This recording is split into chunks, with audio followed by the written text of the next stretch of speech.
Prince George will see a shake-up to how he travels once he turns 12, as he will be subject to rules which protect the royal family's line of succession.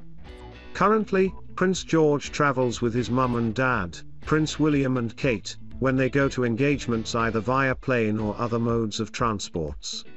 But in order to protect the family, Prince George will be required to travel alone when he turns 12, as a number of royal protocols and rules have re-emerged online. Travel habits of the royals have come under the spotlight following the climate change campaigning from prominent members.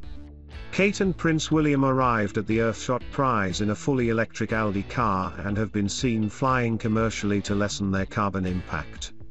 But Prince George, now 8 years old, will have to travel separately from his family when he turns 12. Celebrity media outlet Nicki Swift reported, as the future monarch, the Duke must adhere to most royal protocols and Kate must follow his lead, though they occasionally make exceptions. The couple aren't even supposed to travel together with their children in the event that a tragic event wipes out the second, third, fourth, and fifth heirs to the throne. Queen Elizabeth has let this rule slide, but it's expected to be enforced when their eldest child, Prince George, turns 12. The Royal Family channel on YouTube also shared a list of other royal rules the family has to follow. Food and diet have several rules attached to them, with garlic being banned at engagements over fears it would cause bad breath. Shellfish is also restricted because of the high risk of food poisoning. The channel also shared royals must travel with an all-black outfit in case of sudden death and must always accept gifts graciously even if they do not like them. Prince George and the rest of the Cambridge child have been largely kept out of the spotlight, with reports suggesting Kate and William want to give them a relatively normal upbringing. Prince George saw memes and other tweets directed at him during his appearance at Wembley during England's Euro 2020 games. Duke and Duchess of Cambridge, both 39, are understood to be been embroiled in a furious row with the BBC over a documentary this week. The Cambridges have reportedly snubbed the BBC over plans for the broadcaster to air their special Christmas Carol concert next month. The event, which will be held at Westminster Abbey on December 14, is now set to be televised on ITV. It comes after the BBC TMS royal documentary, The Princes and the Press Trademark, aired on Monday this week. The film, presented by the BBC TMS media editor Amol Rajan, reportedly shines a spotlight on the relationship between William, Prince Harry, and the media.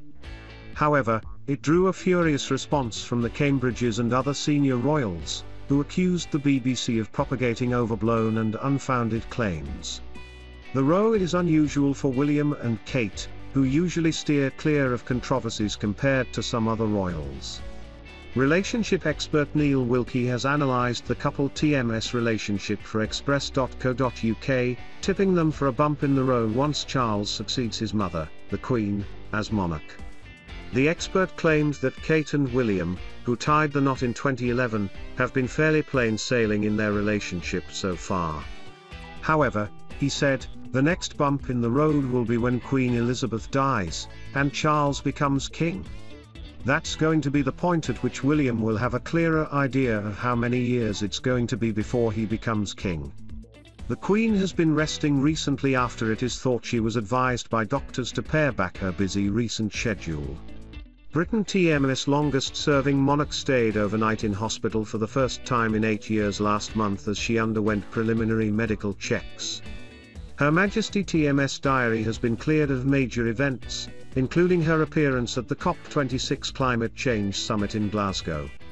She was also absent from the Remembrance Sunday wreath-laying service at the Cenotaph in London after spraining her back.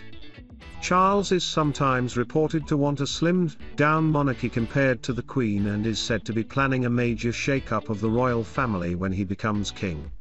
Mr. Wilkie said, there'll be a change in the way in which the royalty governs the country because Charles has got different ideas to Queen Elizabeth. So, it'll be interesting to see whether King Charles just holds the fort for William or whether he tries to be the king that he's always wanted to be and maybe creates a more difficult handover for William. Charles has also been accused of shirking the royal family TMS convention to stay out of political matters. In the past he has lobbied the government on one of his favorite subjects, the environment, as well as on other issues, including the Iraq War and the availability of alternative medicines.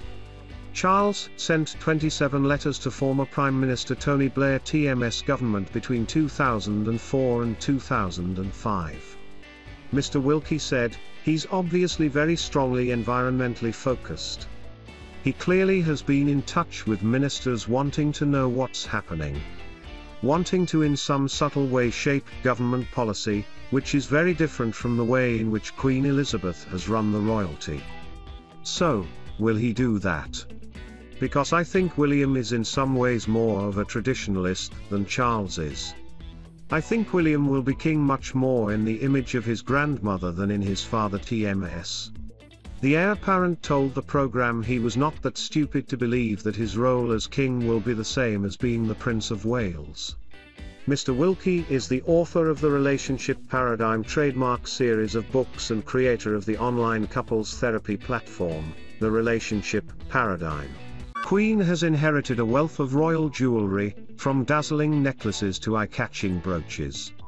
But it is perhaps the royal tiaras that draw the most attention among royal fans. And with their royal history and abundance of diamonds and gems, the royal tiaras are certainly worth a pretty penny. Jim Tannehill of Suttons and Robertsons, one of London TMS oldest pawnbrokers, told express.co.uk, with any royal connection, the market will often pay way in excess of the market when offered at auction. For example, in June 2006 Christie TMS auctioned jewellery and Fabergé pieces from the collection of Her Majesty Queen Elizabeth II TMS sister, HRH Princess Margaret, Countess of Snowdon. Incredibly, all lots sold exceeded their estimates many-fold. For example, the Baltimore Tiara Lot 192 with an estimate of $150,000 to $200,000 realized a price of $926,400. Once again, when the Duchess of Windsor TMS jewelry was sold through Sotheby TMS in 2010, the prices achieved for the 20 lots far exceeded the estimates given, achieving an incredible $7,975,550. Many wealthy collectors want a piece of history and are prepared to pay huge premiums to obtain it. According to the experts at Jewelry Box, the most expensive of the Queen's tiaras is the Greville Emerald Kokoshnik tiara. The stunning emerald tiara was worn by Princess Eugenie when she married Jack Brooksbank in 2018. Valued at a staggering $10 million, the Greville Emerald Kokoshnik tiara beats all other royal wedding tiaras of recent decades in terms of value. The Queen Mary Fringe tiara is another expensive royal tiara, valued at $5 million. The tiara was worn by 3 royal brides in recent decades, the Queen, Princess Anne, and Princess Beatrice. Queen Mary's diamond bandeau tiara would also command a 7-figure sum at auction. The tiara was worn by Meghan Markle for her 2018 wedding and is valued at $2 million. Aside from royal wedding tiaras, the Queen is known to personally favor a few tiaras while out on official engagements. Frequently the Queen wears Queen Mary's Girls of Great Britain and Ireland tiara, or the Grand Duchess Vladimir tiara. She has also previously worn the Oriental circlet tiara that was designed for Queen Victoria.